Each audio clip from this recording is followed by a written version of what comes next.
sadari Kau bagian yang teri. Ku sadari Kau bagian yang teri. Ku sadari Kau bagian yang terindah.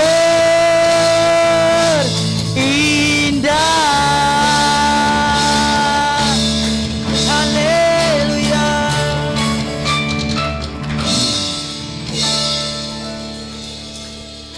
Terima kasih Tuhan untuk segala kasih dan kebaikan-Mu di dalam hidup kami. Kami tak mampu menggambarkan, melukiskan betapa besar dan ajaibnya cinta kasih-Mu ya Tuhan. Kami yakin kalau langit dijadikan kanvas, semua air di samudera raya dijadikan tinta, dan semua pohon dijadikan pena, tak mampu melukiskan betapa besar, dalam, panjang, dan lebar cinta kasih-Mu ya Tuhan. Sehingga Engkau rela meninggalkan surga yang mulia, masuk ke dalam dunia yang penuh dengan dosa, semata untuk merengkuh kami manusia yang berdosa, yang sebenarnya tidak ada yang baik dan tidak layak untuk diselamatkan. Namun kasih-Mu yang ajaib memanggil kami kembali dan membawa kami menjadi anak-anak-Mu. Sungguh Tuhan, ada peristiwa yang sangat ajaib di dalam kehidupan kami. Tak ada yang lebih indah daripada Yesus Tuhan kami. Kami bersyukur Tuhan karena pada siang ini Engkau sudah mengundang kami kembali untuk datang beribadah.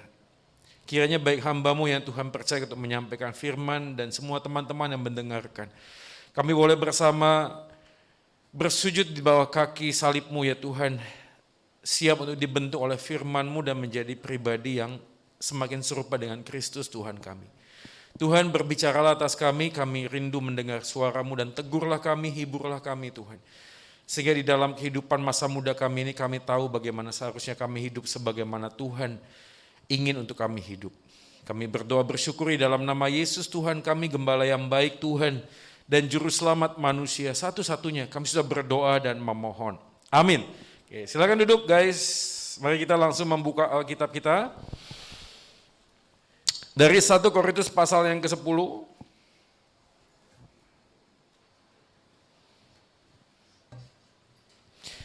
Ayat yang pertama sampai ayatnya yang ke-13. 14 ya, jadi 14 yang kita baca bertanggapan ya. Yang pertama nanti para wanita ya, perempuan ya. Karena perempuan yang jatuh dalam dosa pertama kali ya. Setelah itu baru diikuti oleh pria ya, ayat yang kedua. Dan selanjutnya ya sampai ayat yang ke-14. Oke, udah ketemu ya yang wanita ya dalam hitungan yang ketiga. 1, 2, ya.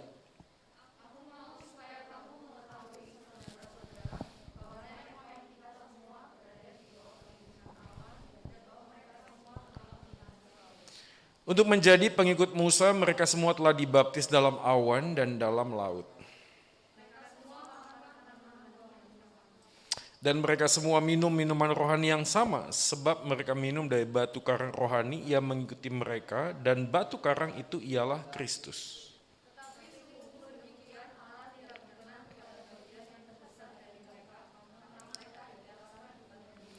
Semuanya ini telah terjadi sebagai contoh bagi kita untuk memperingatkan kita supaya jangan kita menginginkan hal-hal yang jahat seperti yang telah mereka perbuat.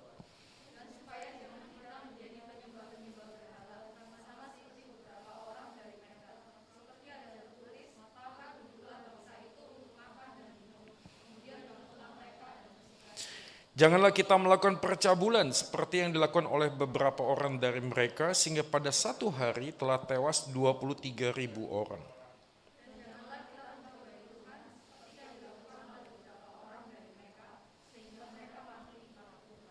Dan janganlah bersungut-sungut seperti yang dilakukan oleh beberapa orang dari mereka, sehingga mereka dibinasakan oleh malaikat maut.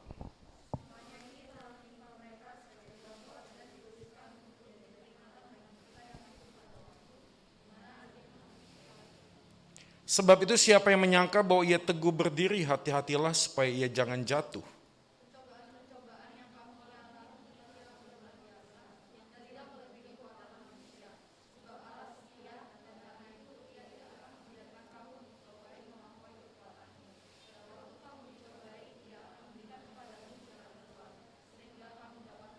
Bersama-sama. Karena itu, saudara-saudaraku yang kekasih, jauhilah penyembahan berhala.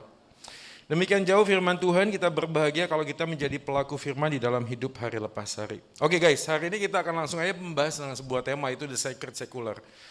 Kita punya sebuah, tanpa sadar ya guys, I don't know why, kenapa, tapi banyak orang Kristen yang hari ini itu punya dikotomi kehidupan. Di satu sisi mereka beragama Kristen, tapi di sisi yang lain, di dalam kehidupan yang lain, seakan-akan apa yang menjadi keyakinan itu tidak memberikan dampak apapun. Ya anyway, kalau kita mau ngomong, kita mau agama apapun, hari ini kita juga sama gitu loh. Nggak ada yang membedakan kita dengan mereka yang tidak percaya Tuhan.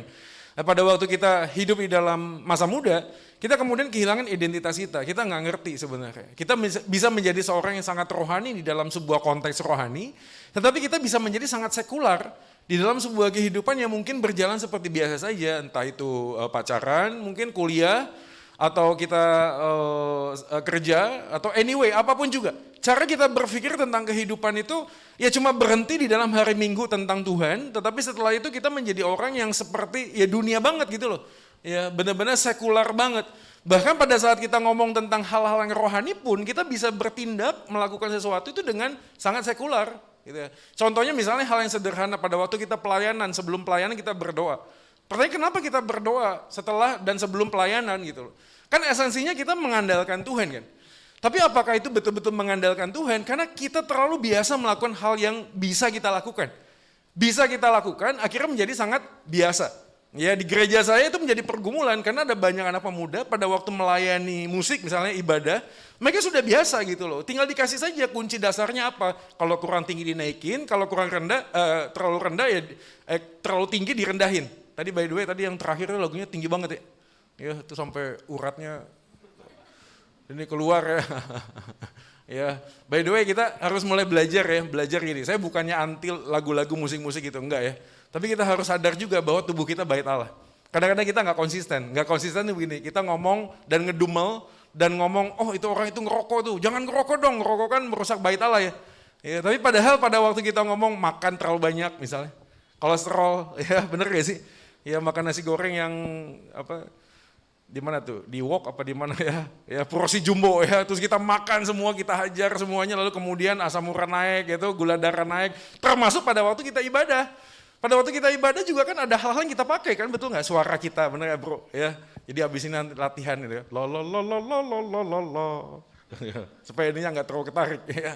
Ya, misalnya suara terlalu keras bisa merusak gendang telinga juga kan? Kan nggak ada bedanya sama orang yang ngerokok, betul nggak? Ya. Abis ini lebih baik, oke ya bener gak sih ya?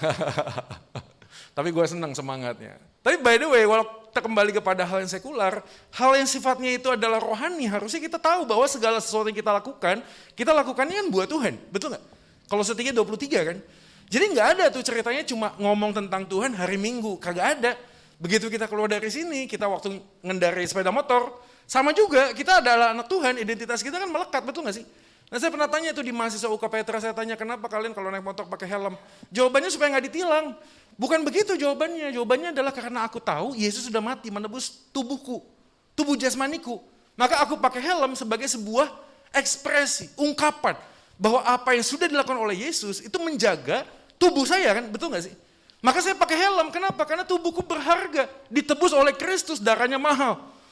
Nah bagian itulah yang harusnya kita memikirkan ulang. Maka pada saat kita membaca 1 Korintus pasal yang ke-10, kita melihat ada hal yang menarik, yaitu di dalam Lembaga Alkitab Indonesia, pasal 10 ayat 1, coba lihat.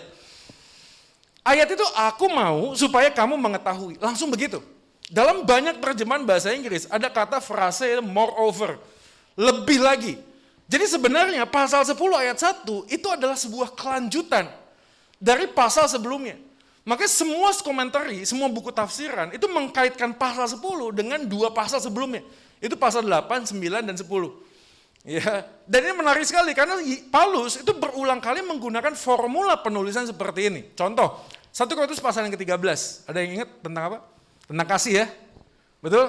Ya, pasal 12 apa? Karunia rohani kan? Pasal 14 karunia rohani juga. Tapi seakan-akan Paulus sengaja menempatkan pasal 13 di tengah supaya menggait 12 dan 14. Intinya adalah karunia rohani sehebat apapun kalau tidak ada kasih, percuma. Betul nggak? Nah, formula penulisan seperti itu diulang lagi di 1 Korintus pasal yang ke-10. Pasal 8, 9, dan 10. Pasal 8 cerita tentang penyembahan berhala. Pasal 9 tentang melepas hak. Ya, Paulus mengatakan aku berhak mendapatkan karena aku hidup dari Injil. Maka aku berhak mendapatkan karena apa yang aku sudah korbankan dan berikan. Nah, pasal yang ke-10 tentang isu penyembahan berhala juga. Jadi pasal 9 tentang makanan, ya. Boleh nggak sih mempersembahkan makanan kepada dewa kita makan? Ya, boleh asal jangan jadi batu sandungan kan begitu ya. Tapi ini kaitan dengan penyembahan berhala. Pasal yang ke-10 kita yang baca tadi sama juga tentang kehidupan bangsa Israel di masa lalu. Nah, pasal yang ke-8 itu tentang melepas hak. Seakan-akan Paulus sedang memberikan pesan pada waktu kita meminta, memohon, terus-menerus tentang hak kita, pada saat yang sama kita bisa jatuh dalam penyembahan berhala. Dan berapa banyak anak pemuda hari ini berhitung dengan Tuhan kan? Gue berhak dapat dong. Gue udah mati-matian melayani. Masa sih gak ada apresiasi? Gue pernah berapa kali ketemu sama anak-anak pemuda yang escape, keluar dari pekerjaan. Alasannya kenapa? Iya, gue udah kerja dari jam 8 sampai jam 5 sore, Pak. Tapi gue gak dapat bayaran yang berhak gue dapetin. Tahu gak sih? Gue berhak, harusnya gue dapat uang lembur, gue dapat ini, gue dapat itu. Tapi gue gak dapat, gue berhak, tapi gue gak dapat. Mereka yang pacaran, yang menikah, jawabannya kan gitu juga. Gue berhak dong dapetin gitu loh. Kok pasangan gue enaknya aja sih? Seakan-akan cuma gue doang yang berjuang di dalam pernikahan ini. Kayak gitu tau gak? Dia selalu meminta berhak. Saya bukan ngomong itu salah ya. Tapi ketika kita tidak melihat bahwa semuanya hanya karena kasih anugerah Tuhan, kita akan terus meminta dan berhak. Nah, pada waktu kita ngomong berhak, kita bisa jatuh dalam penyembahan berhala. Kenapa jadi penyembahan berhala? Karena pada saat itu, sadar atau tidak sadar, kita sedang menyembah sesuatu di mana kita mempersembahkan diri kita yang terbaik. Pada saat itulah kita jatuh dalam penyembahan berhala. Manusia adalah makhluk yang menyembah. Sadar atau tidak, semua aktivitas kita menggambarkan penyembahan kita. So what I do is what I think is what I believe. Apa yang kupikirkan adalah apa yang kupercaya. Dan eksekusi tindakan saya, attitude saya, perilaku saya menggambarkan isi hati saya. Dan kita itu kadang-kadang gak konsisten gitu loh. Ya, untuk sesuatu yang kita anggap gua suka, menurut gua itu penting, gua mau berjuang habis-habisan. Yang menurut gua senang, gua pengen lakukan yang terbaik. Tapi pada saat kita pengen menyenangkan hati Tuhan, kita gak konsisten gitu loh. Kita waktu ngomong tentang bayar harga, memikul salib, tidak hidup di dalam dosa, kita gak mau habis-habisan. Tapi pada saat yang sama, ketika kita mikirkan tentang karir kita, kerjaan kita, pasangan hidup kita, cita-cita kita pengen habis-habisan, gak fair gitu loh. Padahal kita didesain, itu bukan untuk hidup kita, benar gak sih? Galatia 2:20 kan begitu, aku sudah hidup. Tapi bukan aku lagi yang hidup, tapi Kristus yang hidup dalamku kan. Tapi kita begitu egois, kita begitu selfish. Kita hanya mencari apa yang menguntungkan bagi kita dengan menggunakan nama Tuhan. Anak pemuda minta pasangan, Tuhan kasih saya pasangan, sama Tuhan dikasih. Begitu berjalan 1-2 tahun, konflik. Ya, terluka, akhirnya putus. Begitu sudah putus, terus ngomong, Tuhan kenapa engkau memberikan pasangan seperti itu? Kan gitu ya? Minta salah, dikasih salah, nggak dikasih salah gitu loh. Setiap hal yang buruk, kita ngomong, Tuhan kenapa gitu loh. Tapi pada waktu Tuhan manggil kita untuk melakukan sesuatu, kita nggak care. Tahu nggak sih? Kita hanya hidup buat diri kita sendiri. Dan ini problematika yang terjadi sejak dulu. Kenapa? Karena penyembahan berhala itu selalu terkait dengan persembahan diri kita. Gak mungkin ada orang yang bisa menyembah Tuhan tanpa mempersembahkan hidup. Betul gak sih? Dan kita sukanya begitu guys. Kita sukanya Tuhan ini uang saya, ini waktu saya, ini pikiran saya, ini tenaga saya, ini keterampilan saya. Tapi lu gak ngasih hidup lu. Makanya hati-hati dalam jebakan aktivitas rohani. Kadang-kadang kita bisa terus sibuk dengan aktivitas rohani, pada saat yang sama karakter kita gak berubah. Gitu-gitu aja gitu loh. Saya pernah ketemu sama anak pemuda, dia bergumul setelah KKR, dia datang sama saya. Dia ngomong, Kak Joy, kenapa ya? Saya pada saat yang sama itu jadi WL. Saya pakai di mana-mana, di gereja dipanggil kemana-mana. Tapi pada saat yang sama ketika saya pulang, saya nonton bokep. Terjebak di dalam kecanduan pornografi. Tapi pada saat yang sama, dia bisa ada di atas panggung. Padahal waktu itu dia berpikir, pada waktu mimpin pujian, otaknya bisa ngeres. Jadi kita tanpa sadar, itu kita bisa dalam dinamika aktivitas rohani yang sangat sibuk. Nah pada saat itulah kita terjebak di dalam penyembahan berhala. Kok bisa penyembahan berhala? Karena pada saat yang sama, kita hidup seperti apa yang gue suka.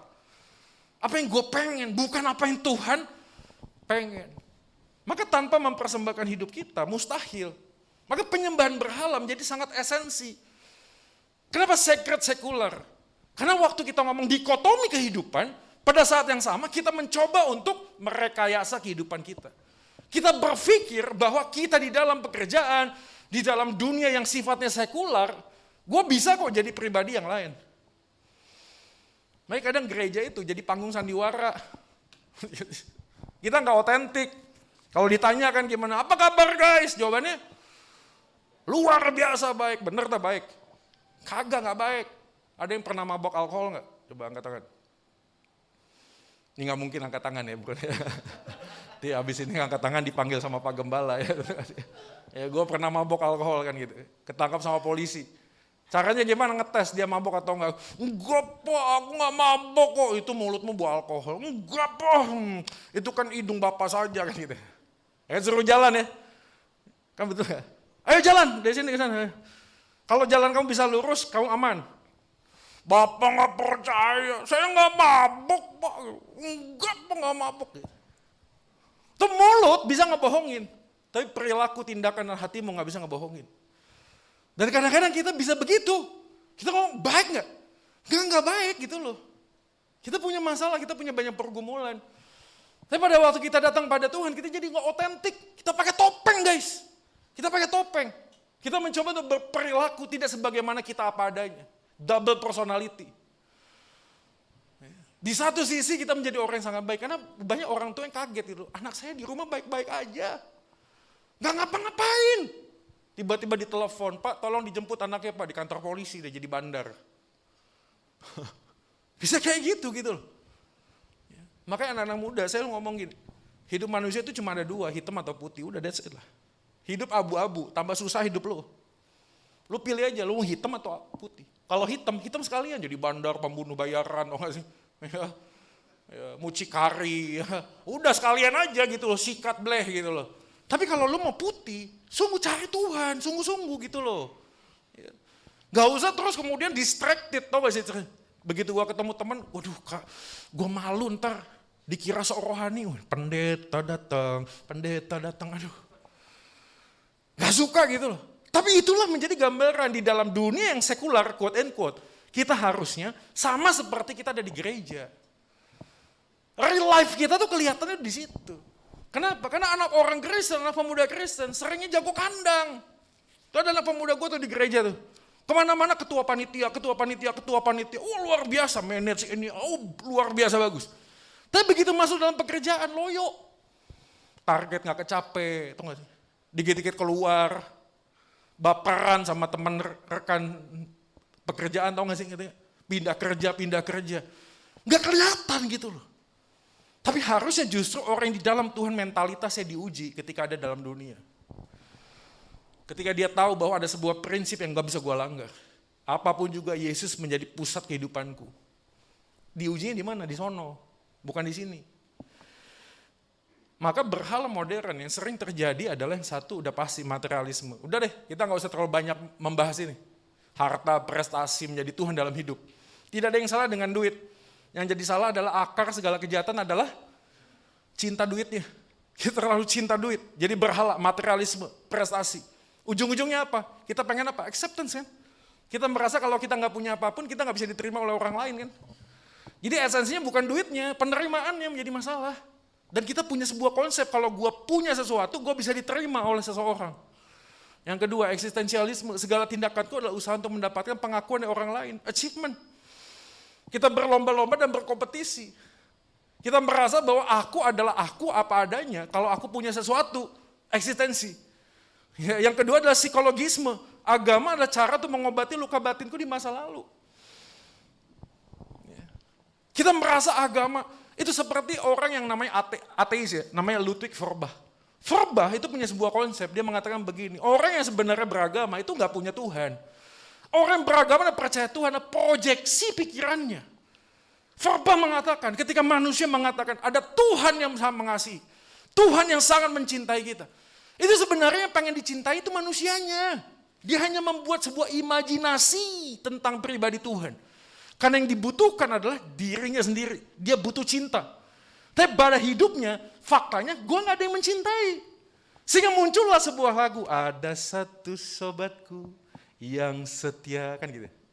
Tak pernah dia meninggalkan diriku. Jadi gak apa-apa bro, di dunia gak ada yang mencintai kamu. Ingat ada satu sobatku namanya Yesus. Verbah ngomong itu omong kosong.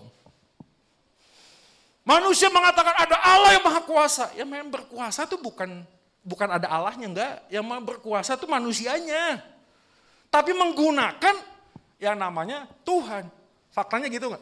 Faktanya gitu. Berapa banyak hari ini pendeta hamba Tuhan dalam agama apapun jatuh dalam dosa. Atas nama agama.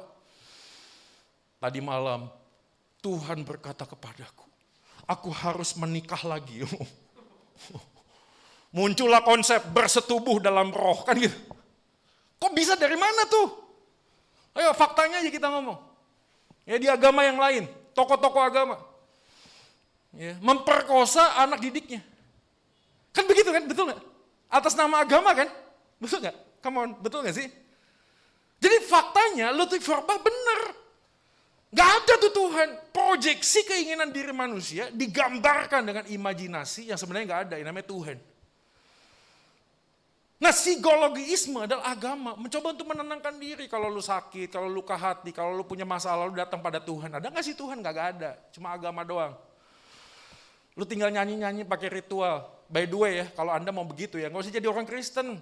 Dalam agama yang lain ada kok meditasi ke gunung, tenangkan diri. Tong, tong, ada.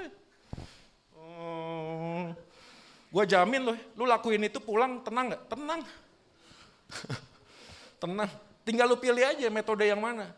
Ada metode yang lain. Apa itu? Ke tempat, tapi udah tutup ya, Holy Wing ya. Ya yang ada tinggal holy people-nya doang ya. Ya makan sesuatu, cari speaker kan, tempel tangan, jebret ke speaker, tundukin, ajeb gitu. Balik-balik tenang gak? Tenang, capek. Psikologisme, kita menjadikan sesuatu yang membuat kita itu tenang. Berapa banyak anak pemuda kak ada waktu gak mau konsultasi? Gue tanya dulu konsultasinya gimana nih? Karena kadang-kadang anak pemuda konsultasi cari konselor, itu hanya ini menenangkan hatinya. Akhirnya dia mengandalkan apa? Mengandalkan Tuhan? Kagak, dia mengandalkan konselornya. Dia datang kepada Pak Gembala, didoain sama Pak Gembala, hatinya tenang. Kayak gitu doang. Tanpa sadar terseret kepada apa? Berhala. Modernisme, perilaku hidup baik ditentukan dengan standar diri atau komunitas tertentu. Ini terjadi sekarang. Gak apa-apa, yang penting kan suka sama suka. Kok kita gak menyakiti orang lain? Teman-teman kita yang mengambil paham LGBT, homoseksual, transgender, lesbian. Kan begitu kan konsepnya. Bapak gak usah ngurusin gua punya urusan dong. Ya, makanya muncul apa? FWB kan, friend with benefit. Gua hidup sama lu gua bisa kasih benefit, dia bisa kasih ke benefit gua. Udah that's it. Lu gak usah pusing ngurusin hidup gua dong. Suka-suka gua mau homoseksual kah, mau lesbian kah, mau transgender kah. Kok lu ngatur-atur gua? Modernisme. Berhala yang menentukan standar diri ditentukan di komunitas. Selama komunitasmu mengamalkan, yes, gak apa-apa, you go ahead. Yang kelima, mistisisme. Pengalaman rohani menjadi bentuk kebanggaan diri sendiri. Wah ini repot. Tahu gak sih? Saudara pemudi ngomong sama saya, Kak Joy tolong doain saya. Untuk apa? Supaya saya punya karunia rohani berbahasa roh. What? Maksudmu apa? Iya Kak Joy. Saya gak boleh jadi WL di gereja saya. Karena saya belum bisa berbahasa roh. Dia merasa diskriminasi oleh Tuhan. Saya sudah minta sama Tuhan. Tapi Tuhan gak kasih sama saya. Kenapa Tuhan kok begitu jahat sama saya? Sehingga saya tidak bisa melayani. Ini dari mana? Konsep dari mana? Halo? Apakah orang yang punya karunia rohani, orang yang bisa berbahasa roh, lebih suci, lebih tinggi, lebih kudus daripada orang yang gak bisa? Kagak men. Gak pernah ada di Alkitab seperti itu, namanya karunia. Karunia tidak berjalan samaan dengan pertumbuhan rohani. Ingat-ingat ya, Matius pasal 7. Di akhir zaman nanti ada orang yang mengatakan, aku bernubuat demi namamu. Aku menyembuhkan demi namamu. Aku melakukan mujizat demi namamu. Yesus ngomong apa? Nyahlah engkau, pembuat kejahatan. Lu mau kurang apa tuh? Kurang jelas apa tuh? Tapi orang punya konsep. Waduh, ini pendeta suci. Karena dia setiap kali doa dijawab oleh Tuhan. Itu ada di YouTube tuh. Jalan-jalan kemana-mana ya. Doa di sini sembuh. Doa sini sembuh ya. Doa sini sembuh. Itu masalahnya lu cuma lihat kontennya orang Kristen. Kontennya orang yang enggak Kristen juga banyak yang gitu bro. Ya. Lu mau apa? Mau tanding sama pesulap merah. Mau apa? Mau buka-bukaan. Ya bener tuh. Rekayasanya kan begitu kan. Di dalam nama Yesus, tak gitu. Oh, agak didorong dikit supaya kalau jatuh Tuhan hadir. Tuh ada tuh teman gue tuh cerita waktu didoain, plak gitu. Dalam nama Yesus, dalam nama Yesus. Terus dia pasang kuda-kuda, hop gitu. Oh, terus dia ngintip. Pendetanya buka mata juga, saling berpandangan. Kan pendetanya lihat, loh kok ini gak jatuh-jatuh gitu loh. Enggak lah, maksudnya orang kalau punya pengalaman rohani itu bagus. Tapi pengalaman rohani itu bukan kebenaran. Bukan orang yang pernah mimpi ketemu Yesus itu lebih suci hidupnya. Kagak, gak begitu. Tapi apakah Tuhan bisa ngomong lewat mimpi? Bisa, gue yakin sih. Tapi kebenarannya firman Tuhan, bukan pengalaman. Karena semua orang punya agama apapun juga punya pengalaman yang sama kan. Dan menariknya apa? Selalu efeknya, standarnya apa? Damai sejahtera. Lu lihat deh, dari Islam pindah Kristen, Kristen pindah Islam. Jawabannya apa? Saya di agama yang baru lebih sejahtera pak. Lihat ya, Islam pindah Kristen jawabannya gitu.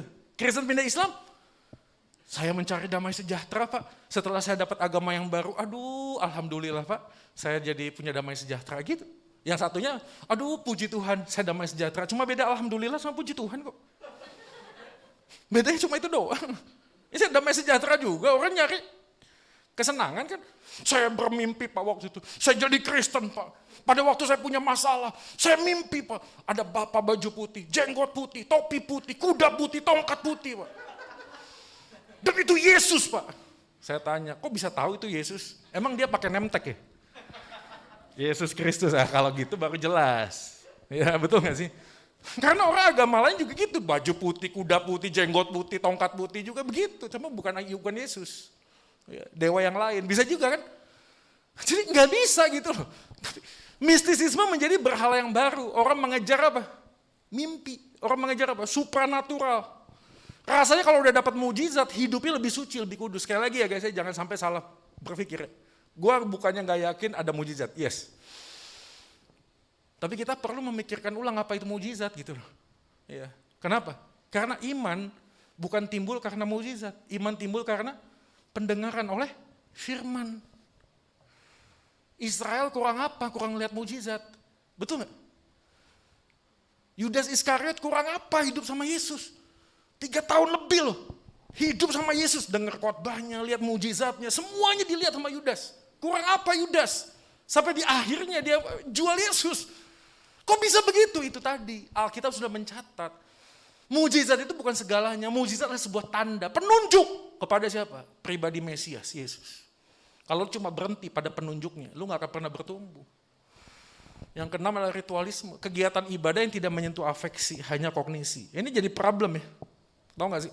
Ada beberapa gereja yang terlalu, pokoknya kognitif. Wah khotbahnya bagus, firmannya bagus, tapi gak pernah menyentuh hal afeksi. Ya, hati, gak pernah. Flat aja, begitu ngomong tentang cinta kasih Tuhan, datar. Di sini kalau ada orang yang dicintai dan mencintai, senang gak sih? Ada yang udah menikah? Ada ya? Waktu propose pernikahan, dilamar. Terus jongkok kan, aku mencintaimu kan gitu. Betul. Orang kalau begitu dikasih cincin, propose, respon orang yang dikasih gimana sih? Perempuannya gimana? Jadi, setelah aku berpikir dengan logika dan melihat semua data-data bahwa kamu tidak pernah mengecewakanku, maka aku mengambil kesimpulan untuk menerima pinanganmu. Ada yang begitu? Gak ada. Gak ada. Yang ada juga, aku menangis karena aku bahagia. Kan begitu tuh. Kan pakai hati ya. Ada orang yang dilamar kan gak tiba-tiba buka data. Setelah kita berpacaran selama 3 tahun, engkau sudah memberikan aku bunga sekian banyak. Engkau sudah berjalan bersama aku sekian lama, maka aku memutuskan aku menerima pinanganmu. Kan gak begitu kan? Selalu ada rasa, Tapi repotnya, di sisi yang lain terlalu banyak rasa. Akhirnya apa? Ininya tumpul. Sudah yang penting apa? Yang penting goosebump. Kalau goosebump, kalau merinding berarti Tuhan hadir. Masalahnya lu pergi ke kuburan, lu merinding juga. Parameternya apa? Perasaan. Kata-kata yang diulang. Waduh, lalu kemudian secara psikologi kita merasa, Tuhan hadir, terus jatuh. Oh, Tuhan hadir beneran. Nggak begitu. Jadi ada berhala yang tanpa sadar kita terjebak di dalamnya. Oke, so what should I do? Bagaimana kita lalu meresponi hal ini? Yang pertama di dalam firman Tuhan, ini menarik. Pada waktu ngomong penyembahan berhala, Paulus menekankan hal yang pertama ayat yang ke-8. Coba kita lihat ayat firman Tuhan.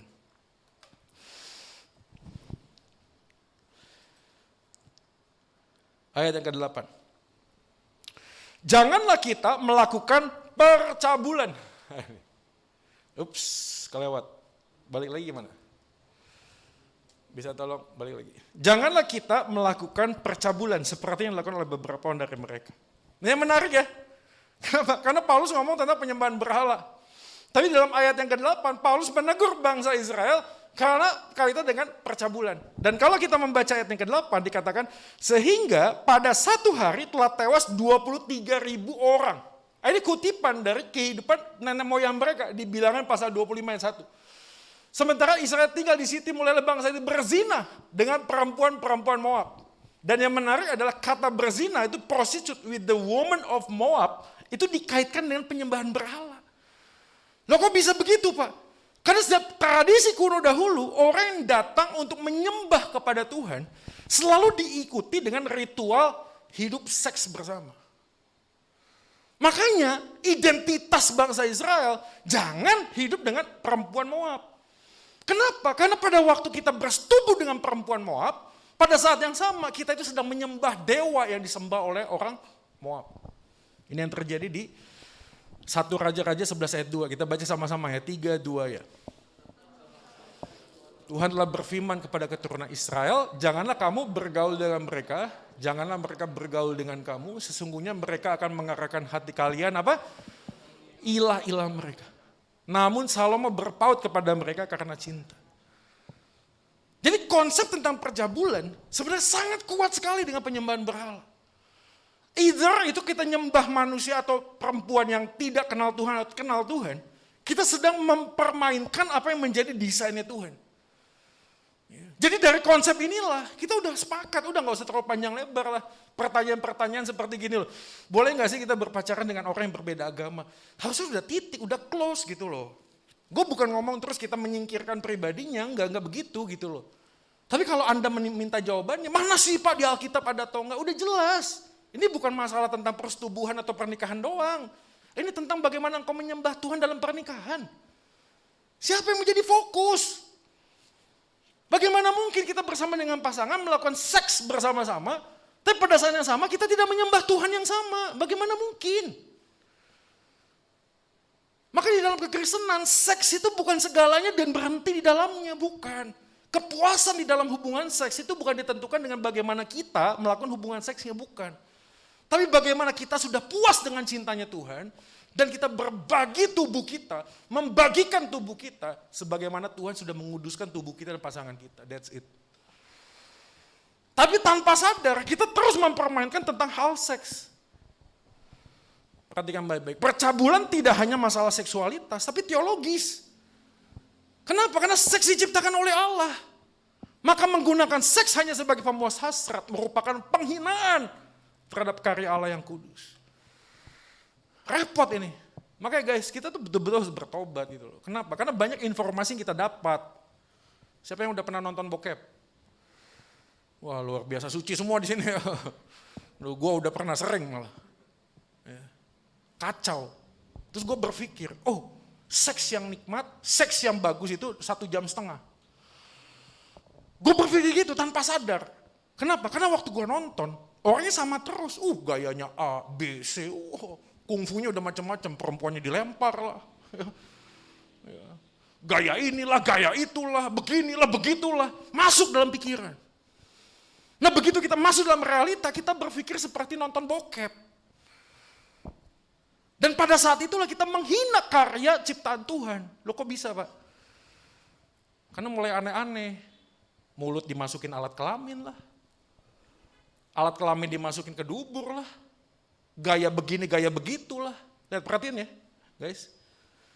Tanpa sadar kita mempermainkan. Padahal Tuhan sudah menciptakan organ tubuh manusia dengan fungsinya. Betul gak sih? Tapi pada waktu kita jatuh di dalam kecanduan pornografi, hidup bebas, kita merasa kita berhak terhadap tubuh kita, organ tubuh kita. Pada saat yang sama kita jatuh dalam penyembahan berhala. Dan gue sadar ini gak gampang. Nah bagi perempuan-perempuan guys, kalau lu punya cowok lu ngomong begini, kalau lu cinta sama gue buktiin, gue mau kasih tahu ya, lu putusin aja hari itu juga. Gak usah banyak cincong lah, ya, lu putusin aja. Karena cinta itu sebenarnya bukanlah menuntut. Cinta itu respect guys. Kalau pacar lu respect sama lu, sebagaimana Tuhan menghormati dan mengasihi pribadi lu, maka lu akan menghargai pasangan lu begitu, gentleman. Jadi udah berhenti, jangan tanya, Pak kalau pacaran bolehnya sampai ngapain aja gitu. Tahu gak sih? Kalau sini sampai ke sini boleh nggak Pak? Kalau petting boleh nggak petting? Ada yang tahu petting nggak? Suci semua di sini luar biasa ya. Petting melakukan hubungan seks saya pakai baju. Nggak akan hamil ini loh pegang-pegang dari luar. Tahu nggak sih? So ada pikiran yang kotor dalam itu. Percabulan. Kita mencoba untuk merekayasa apa yang sudah Tuhan ciptakan dengan indah dalam tubuh kita. Tapi kita menjualnya dengan sangat luar biasa. Kita mencoba untuk mencari ilah yang lain. Makanya Tuhan mengatakan, janganlah hidup di dalam percabulan. Yang gede yang bisa membuat pasangan bahagia, katanya gitu. Ya, makanya dulu waktu zaman gua tuh laku tuh, Maerot, tau gak sih Maerot? Tukang pijit alat kelamin. Koton katanya kalau semakin besar, semakin bisa memuaskan pasangan. Omong kosong lah. Gak begitu kok. Tuhan mendesain manusia itu seks bukan berhenti dalam seksnya sendiri. Dan sekali lagi ya, kita ngomongin seks kenapa sih? Karena Tuhan yang menciptakan. Maka pada waktu manusia jatuh dalam dosa, apa yang terjadi? Perempuan dan laki-laki bersembunyi. Kenapa? Karena mereka tahu mereka telanjang. Well, come on man, dulu juga lu telanjang kok. Kok setelah lu jatuh dalam dosa, lu mereka malu? Saling bersembunyi, naked sama-sama. Karena mereka tahu, kenapa? Standarnya bukan lagi standar Tuhan, standar manusia. Dan bagi manusia, telanjang itu jahat, telanjang itu jelek. Implikasi yang sederhananya apa? Ketika manusia jatuh dalam dosa, pakaian selalu menjadi identitas diri. Lihat ya, ini pakaian. Mencoba untuk menutupi kelemahan dirinya dengan cara pakaian. Karena implikasi salah satu dari kejatuhan manusia dalam dosa. Ketika mereka telanjang, mereka merasa malu. Mereka mencoba menutupi dirinya dengan pakaian. Teman-teman, hari ini siapa dari kita yang bergumul dengan hal ini ya? Saya pikir kita harusnya mulai bertobat. Kita akan sangat kesulitan untuk memahami bagaimana siapa Tuhan sesungguhnya dalam hidup kita. Kalau kita tidak mengerti bagaimana Tuhan mendesain seks dan pernikahan. Saya tahu ini tidak mudah. Maka waktu kita membaca nanti bagian selanjutnya kita mendapatkan jawaban. Yang kedua, tidak hanya menyembah berhala, tapi yang kedua ayat 9 dan 10, janganlah kita mencobai Tuhan dan janganlah bersungut-sungut. Nah yang menarik adalah kata Tuhan itu dipakai terjemahan bahasa Yunaninya adalah Kriston, menuju kepada Sang Mesias. Halo, dulu kan belum ada Yesus ya? Betul gak sih? Tapi kenapa Paulus mengkaitkan nenek moyang mereka dengan kata Kristus? We should not test, tidak menguji Sang Mesias. Karena sebenarnya inilah kisah yang sama. Di dalam perjalanan bangsa Israel di Keluaran 23-20. See, I am sending an angel. Lihat ya. Jadi angel ini sini apa sih? Angel adalah Kristofani. Penampakan Yesus dalam bentuk yang lain. Ya, Yesus menyatakan dirinya di dalam bentuk malaikat. Nah pada waktu malaikat ini, dia mau ngomong apa? I will God bring you to the place I have prepared. Jadi malaikat ini fungsinya menunjukkan tujuan. Jadi konsep tentang tujuan hidup manusia, itu sudah dinyatakan pada waktu bangsa Israel. Dan ada seorang malaikat. Jadi kalau anak pemuda hari ini berpikir, bagaimana saya bisa menemukan tujuan hidup saya? Jawabannya sederhana, lu udah ketemu sama Yesus atau belum? Kalau lu ketemu Yesus, lu ketemu tujuan hidup lu. Tapi kalau lu belum encountering with Jesus, apapun kamu pasti akan tanya, Tuhan apakah tujuan hidupku? When you do what you know, you will know what to do. When you do what you know. Kalau kamu melakukan apa yang kamu ketahui Yesus adalah Tuhanku. Dia adalah satu-satunya Tuhan dan Juru Selamatku. Dan aku mau hidup bagi dia. Setelah kamu mengatakan aku mau hidup bagi dia, Tuhan akan berikan kamu jalan keluar. Jadi jangan tanya jalan keluarnya dulu. Jangan tanya gua tuh buat apa ya hidup dalam dunia ini. Enggak, pertama pertanyaannya adalah lu udah ketemu sama Yesus atau belum? Ada yang DM saya kan di Instagram, Kak bagaimana ya bisa tahu selaras waktu Tuhan dengan waktu kita? Saya tanya maksudnya apa? Ya jangan-jangan waktu saya memilih kerja A, kerja B, pacaran sama X, pacaran sama B, saya berpikir adalah ini kehendak Tuhan atau bukan? Saya bilang sederhana kok, kita nggak akan pernah tahu itu sebelum kita tahu siapa Yesus. Setelah kita tahu siapa Yesus, maka engkau akan berpikir gini, Tuhan aku ingin bekerja di X. Dan waktu saya bekerja X, saya tahu saya bekerja untuk Yesus. Pasti berhasil nggak? Belum tentu. Tapi perhatikan baik-baik, kegagalanmu tidak akan menggagalkan rencana Tuhan dalam hidupmu. Jalani, melangkah. Selama aku tahu aku hidup dalam kebenaran. Sudah. Di tengah jalan bisa berhenti, bisa. Bisa ganti pekerjaan, bisa. Karena masalahnya bukan profesinya. Masalahnya adalah sikap hati kita kepada siapa. Tapi kalau lu pindah, kenapa? Karena hak tadi. Gajinya kurang lah, fasilitas kurang. Kemanapun kamu gak akan puas. Sama kok, sama orang yang pacaran. Putus, nyambung lagi, cari cowok yang lain, cewek yang baru. Jadi gue kasih tahu ya, pasangan yang baru tidak akan pernah mengobati masa lalumu yang buruk dengan mantanmu. Jangan pernah berpikir gue pengen mengobati luka saya dengan mantan saya. Dengan cara mencari orang yang baru. Engkau akan menggali lubang semakin dalam. Makanya saya selalu ngomong, mantan bukan untuk dibenci, tapi dicintai dengan cara yang berbeda. Amin gak sih? Karena selama engkau menyimpan masa lalumu yang buruk, kepada siapa engkau berpasangan, selalu ada proyeksi, mirroring dari masa lalumu. Dan kau tanpa sadar membandingkan, iya ya, lebih bagus yang ini ya, lebih bagus yang sono ya, lebih bagus yang percabulan juga begitu. Ini gue kasih tahu 2 tahun pernikahan gue bergumul kok. Bergumul. Sebelum menikah gue udah tidur berapa banyak wanita. Tanpa sadar dalam otak gue ngeliat istri itu bisa ngeliat kayak hostess, tau gak sih? Bisa begitu. Gak gampang melupakan semua masa lalu tuh gak gampang. Lagi gue ngomong masa lalu jangan dilupakan, dikuasai oleh apa? Firman Tuhan. Jadi setiap kali ada masa lalu ingin membayang-bayangi emu, mau ngambil keputusan, firman Tuhan yang menguasai. Kalau enggak, bayang-bayang masa lalu terus ada di sana menggerogoti. Dan tanpa sadar, luka masa lalumu, engkau cari dengan pasangan yang baru. Engkau berharap apa? Pasanganmu jadi Mesiasmu. Pasanganmu jadi Mesiasmu. Makanya nggak aneh kalau berapa banyak wanita yang mengatakan walaupun cowoknya selingkuh 7 kali, 8 kali dia nggak peduli. Yang penting gue sama dia karena gue butuh dia. Lu kok bisa begitu? Karena ada sesuatu yang hanya bisa diisi oleh pria ini, menurut dia begitu. Tak ada yang salah untuk bertanya apa maksud Tuhan dalam hidup. Tapi menjadi salah saat kita mempertanyakan kehendak Tuhan dalam hidup kita. Kadang-kadang kita diuji guys. Dengan pergumulan pria-pria. Pergumulannya apa gue gak tahu, di rumah lu masih ada film bokep apa enggak. Habis ini lu pulang, lu buang dah. Kalau sungguh-sungguh mau putih ya. Tapi kalau mau hitam, ya lu buka persewaan lah sekalian. Iya toh. Ya. Gak usah kagok-kagok, hajar aja gitu loh. Begitu dihajar nanti baru mentok. Sama kok, gue waktu ngomong sama orang, Pak tolong Pak saya dibantu, saya mau jadi Kristen nih agama lain. Saya bilang begini, lu udah tahu belum agama lu? Jangan tiba-tiba mau jadi Kristen, gak usah. Lu belajar agama lu dulu. Sampai betul-betul sungguh-sungguh ngerti, katam, baru lu belajar agama Kristen. Sama orang Kristen juga begitu. Kalau mau pindah agama lu belajar dulu. Kenapa? Karena jangan-jangan dia gak ngerti agama dia. Dia cuma lihat doang, dia pengen doang gitu loh. Kadang-kadang kita diuji, yes. Saya gak ngomong kita semuanya sudah angel. Jangan kalian, kita pun sebagai hamba Tuhan bisa begitu. Kita bisa diuji. Dan Tuhan memberikan sebuah ujian supaya kita ngerti bahwa kita itu lemah. Pertolongan Tuhan kadang bisa terasa lambat, namun pasti selalu tepat. Kita bergumul pada waktu kita punya kerjaan, saya pengen cari pekerjaan. Lalu kita coba, cari cara ini. Kita cari pakai cara dunia gitu loh. Waktu berpasangan juga begitu. Kayak gue udah putus aja deh, udah gak tahan sama ini. Ada ujian, sama seperti waktu Abraham minta anak sama Tuhan. Sudah dikasih Ishak, tapi Ishak diminta lagi sama Tuhan. Tahu gak sih?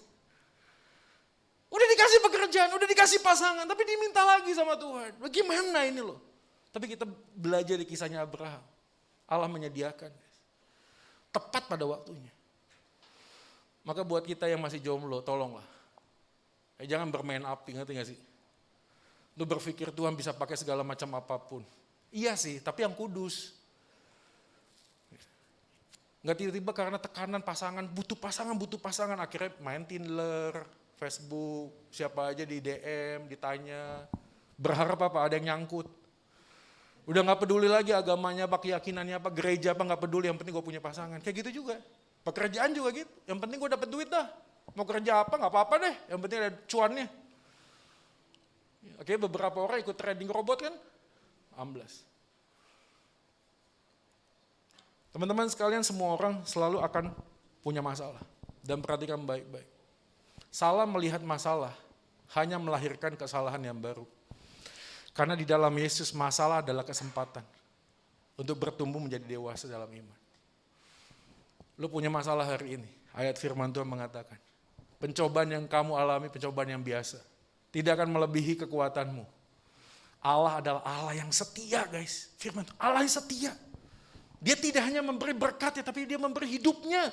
Supaya apa? Supaya walaupun kau diizinkan melalui sebuah masalah, engkau tidak pernah ditinggalkan sendirian untuk menghadapi masalah. Itu janji firman Tuhan kita pegang. Jadi waktu kita hidup di dalam sebuah kepastian, Tuhan menyertai kita. Sudah jalani saja. Ada ujian kiri kanan, jangan menyimpang, jangan. Akuilah dia dalam segala lakumu. Kan begitu, Amsal 3 ayat 5 dan 6. Percayalah kepada Tuhan dengan segenap hatimu. Akuilah dia dalam segala lakumu, maka dia akan meluruskan jalanmu.